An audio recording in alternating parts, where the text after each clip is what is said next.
வணக்கம். நீங்கள் இணைந்திருப்பது உதயன் டிஜிட்டல் வலையொலியின் பிரதான செய்திகளுடன். செய்தி தொகுப்பு உதயன் டிஜிட்டல் செய்தி பிரிவு. செய்திகளுடன் இணைந்திருக்கும் நான் லிஷா தரணீஸ்வரன். கச்சதீவு புனித அந்தோணியார் ஆலய வருடாந்த திருவிழா இன்று ஆரம்பமாகியுள்ளது. இது தொடர்பில் கருத்து தெரிவித்த யாழ் மறைமாவட்ட குறுமுதல்வர் ஜெபரட்னும் அடிகளார், வழமை போல இந்த வருடமும் இந்திய இலங்கை பக்தர்கள் ஆயிரக்கணக்கில் கலந்து கொள்கின்றனர் என்றும், இரு நாட்டு பக்தர்கள் 8000 பக்தர்களும் சிவகங்கை மறைமாவட்ட ஆயருடன் இணைந்து 100 குருக்களும் இந்த யாத்திரையில் கலந்து கொள்கின்றனர். மேலும் நெடுந்தீவு பிரதேச சபை, யாழ் மாவட்ட செயலகம், கடற்படை இணைந்து இந்த ஏற்பாடுகளை முன்னெடுத்துள்ளதுடன் நாளைய தினம் அதிகாலை 4:30 மணிக்கு குறிகாட்டுவானுக்கான பேருந்து சேவைகள் இடம்பெறும் என்றும், குறிகாட்டுவானில் இருந்து படகு சேவைகளும் இடம்பெறவுள்ளது. இதேவேளை குடிநீர், உணவு, மலசலக்கூடம் என அனைத்து வசதிகளும் ஏற்பாடு செய்யப்பட்டுள்ளன. ஆகவே இந்த திருநாளின் ஊடாக ஆசி பெற அனைத்து பக்தர்களையும் அழைத்து நிற்கின்றோம் என்றும், இன்று மாலை 4 மணியளவில் திருச்செபமாலையும், அதனைத் தொடர்ந்து திருச்சிலுவை பாதை, திருப்பலி, கருணை ஆராதனையை தொடர்ந்து புனித அந்தோணியாருடைய திருச்சொரூப பவனி இடம்பெறும். அதனைத் தொடர்ந்து நாளைய தினம் காலை 7 மணிக்கு திருநாள் திருப்பலி ஆயர் தலைமையில் ஒப்புக் கொடுக்கப்பட உள்ளதாகவும், இது தவிர இலங்கையின் தென்பகுதி சகோதரர்களும் வர இருப்பதனால் சிங்கள மொழியிலும் சில வழிபாட்டு பகுதிகள் இடம்பெறவுள்ளன. சிங்கள மொழியில் மறையுரை ஆற்றுவதற்காக கொழும்பு மறை மாவட்டத்தில் இருந்து அருட்தந்தை சிஸ்வாண்டி குருஸ் அடிகளார் கலந்து கொள்ளவுள்ளார். மேலும் சனிக்கிழமை காலை 6 மணிக்கு திருச்செபமாலை இடம்பெறும் என்றும், 7 மணிக்கு திருநாள் திருப்பலி ஆரம்பமாகி சுமார் 9 மணி வரை திருநாள் திருப்பலி இடம்பெறுவதுடன் திருவிழா நிறைவு பெறும் என்றும் அவர் தெரிவித்தார். சிங்கள தேசிய நிகழ்ச்சி நிரலுக்கு அமைவாக செயற்படுபவர்களே இலங்கை தமிழரசு கட்சியை பிளவுபடுத்த முயற்சிக்கின்றார்கள். கட்சியின் யாப்பின் அடிப்படையில் தான் நான் பதில் தலைவராக செயற்படுகின்றேன். சுமந்திரன் பதில் செயலாளராக செயற்படுகின்றார். தமிழர்களின் பாரம்பரியமான தமிழரசு கட்சியை ஒருபோதும் பிளவுபடுத்த முடியாது. கட்சியின் 8 நாடாளுமன்ற உறுப்பினர்களும் கட்சியின் கொள்கைக்கு முரணாக செயற்பட மாட்டார்கள் என்று இலங்கை தமிழரசு கட்சியின் பதில் தலைவர் CVK சிவஞானம் தெரிவித்துள்ளார். யாழ்ப்பாணத்தில் உள்ள அவருடைய காரியாலயத்தில் நேற்று நடைபெற்ற ஊடகவியலாளர் சந்திப்பின் போதே அவர் இதனை தெரிவித்தார். அவர் மேலும் தெரிவிக்கையில், இலங்கை தமிழரசு கட்சி புதிய அரசியல் கட்சியாக உருவாக்கப்படுவதாகவும், கல்விமான்கள், இந்தியாவில் உள்ள தமிழ் தேசியவாதிகள், புலம்பெயர் தமிழர்கள் ஆகியோர் ஒன்றிணைந்து புதிய தமிழரசு கட்சியை உருவாக்குவதாகவும், தமிழரசு கட்சியின் 8 நாடாளுமன்ற உறுப்பினர்களில் 6 பேர் இதற்கு ஆதரவு அளித்துள்ளதாகவும் கட்சியை பிளவுபடுத்தும் வகையில் ஒரு சில ஊடகங்கள் செய்தி வெளியிட்டிருந்தன. இந்த விடயம் தொடர்பில் தமிழரசு கட்சியின் 6 உறுப்பினர்களிடம்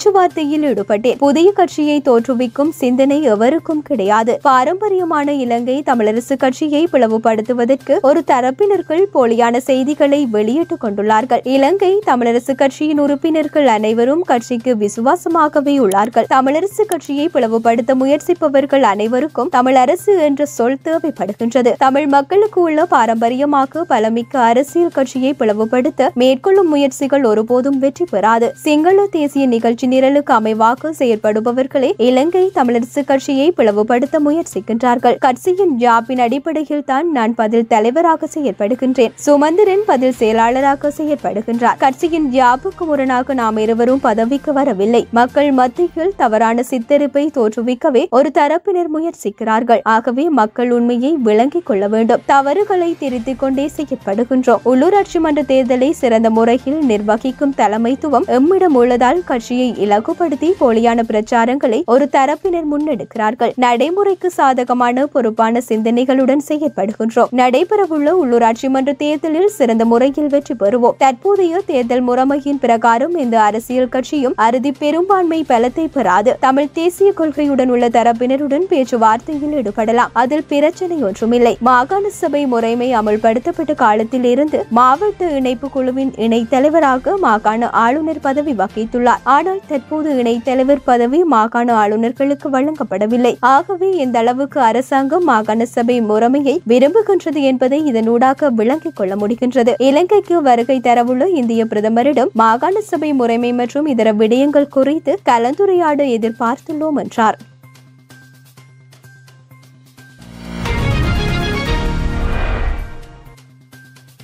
எதிர்வரும் 2024 ஆண்டுக்கான கல்வி பொது தராதர சாதாரண தர பரீட்சைக்கான தேசிய அடையாள அட்டை விவரங்கள் தொடர்பான உறுதிப்படுத்தல் கடிதங்கள் இன்னும் கிடைக்காத விண்ணப்பதாரர்களுக்காக சிறப்பு அறிவிப்பு வெளியிடப்பட்டுள்ளது. அதன்படி தேசிய அடையாள அட்டை சரிபார்ப்பு கடிதங்கள் தேவைப்படும் விண்ணப்பதாரர்கள் நாளைய தினம் காலை 8:30 மணி முதல் பிற்பகல் 12:30 மணி வரை ஆட்பதிவு திணைக்கள தலைமையகம் மற்றும் காலி குருநாகல், வவுனியா, மட்டக்களப்பு மற்றும் நுவரெலியாவில் உள்ள அதன் மாகாண அலுவலகங்களில் அவற்றை பெற்றுக் கொள்ளலாம் எனவும் விண்ணப்பதாரர்கள் தொடர்புடைய கடிதத்தை ஆட்பதிவு திணைக்களத்தின் அதிகாரப்பூர்வ வலைதளத்தில் இருந்து பதிவிறக்கம் செய்யலாம் எனவும் தெரிவிக்கப்பட்டுள்ளது. மேலதிகமாக இதுவரை விண்ணப்பங்களை சமர்ப்பிக்காத பாடசாலை விண்ணப்பதாரர்கள் தேவையான ஆவணங்களை பெற பாடசாலை அதிபர் அல்லது கிராம அலுவலரால் சான்றளிக்கப்பட்ட முறையாக பூர்த்தி செய்யப்பட்ட விண்ணப்ப படிவத்தை கொண்டுவர வேண்டும் எனவும் தெரிவித்துள்ளமை குறிப்பிடத்தக்கது.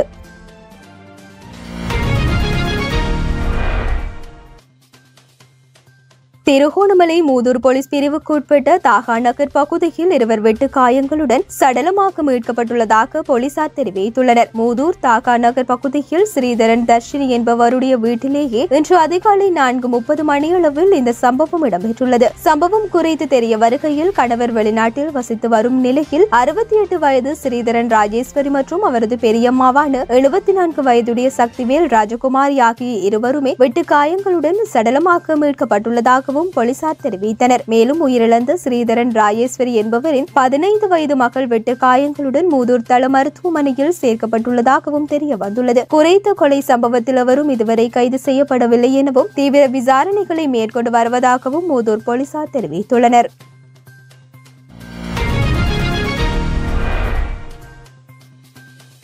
திராவிட முன்னேற்ற கழகம் தலைமையிலான தமிழக அரசு 2025 ஆண்டுக்கான வரவு செலவு திட்டத்தில் அதிகாரப்பூர்வ இந்திய ரூபா சின்னத்தை நீக்கி அதற்கு பதிலாக தமிழ் எழுத்துக்களை மாற்ற முடிவு செய்துள்ளது. இன்று மாநில சட்டமன்றத்தில் தாக்கல் செய்யப்பட்டுள்ள மாநில வரவு செலவு திட்டத்துக்கான ஒரு முன்னோட்டத்தை ஸ்டாலின் தனது எக்ஸில் பகிர்ந்து அதில் சமூகத்தின் அனைத்து தரப்பினரும் பயன்பெறும் வகையில் தமிழ்நாட்டின் பரவலான வளர்ச்சியை உறுதி செய்திட வேண்டும் என்று கூறியுள்ளார்.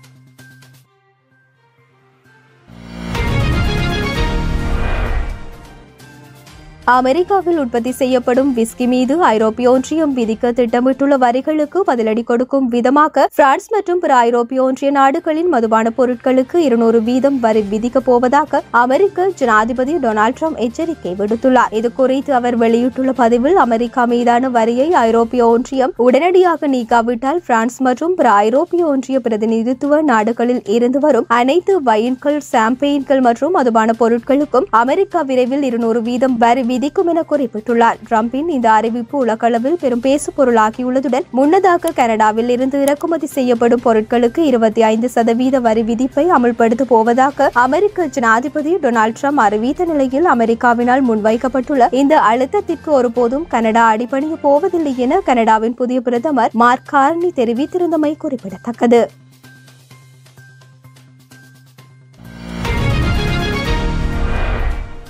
2025 சர்வதேச மாஸ்டர்ஸ் லீக் 2020 கிரிக்கெட் போட்டியின் 2வது அரையிறுதிப் போட்டி இன்று இரவு நடைபெறவுள்ளது. குமார சங்கக்கார தலைமையிலான இப்போட்டியில் இலங்கை மாஸ்டர்ஸ் அணியும் பிரையன் லாரா தலைமையிலான மேற்கிந்திய தீவுகள் மாஸ்டர்ஸ் அணியும் மோதவுள்ளது. ஜெய்ப்பூரில் நடைபெறும் இந்த போட்டி இலங்கை நேரப்படி இரவு 7:30 மணிக்கு ஆரம்பமாக உள்ளது. நேற்று இரவு நடைபெற்ற முதல் அரையிறுதிப் போட்டியில் இந்திய மாஸ்டர்ஸ் மற்றும் ஆஸ்திரேலிய மாஸ்டர்ஸ் அணிகள் மோதின. இதில் இந்தியா மாஸ்டர்ஸ் அணி 94 ஓட்டங்கள் வித்தியாசத்தில் மிகப்பெரிய வெற்றியை பதிவு செய்தது. இந்த போட்டியில் முதலில் துடுப்படுத்த ஆடிய இந்திய மாஸ்டர்ஸ் அணி 20 பரிமாற்றங்கள் முடிவில் 7 இலக்கு இழப்புக்கு 220 ஓட்டங்களை குவித்திருந்தது. யுவராஜ் சிங் 30 பந்துகளில் 59 ஓட்டங்களையும் அணித் தலைவர் சச்சின் டெண்டுல்கர் 30 பந்துகளில் 42 ஓட்டங்களையும் குவித்தனர். இதேவேளை பதிலுக்கு துடுப்படுத்த ஆடிய ஆஸ்திரேலிய மாஸ்டர்ஸ் அணி 18.1 பந்து பரிமாற்றங்களில் 126 ஓட்டங்களுக்கு சகல இலக்குகளையும் இழந்தது. அதன்படி எதிர்வரும் ஞாயிற்றுக்கிழமை ஜெய்ப்பூரில் நடைபெறும் இந்த தொடரின் இறுதிப் போட்டிக்கு இந்திய அணி தகுதி பெற்றுள்ளமை குறிப்பிடத்தக்கது.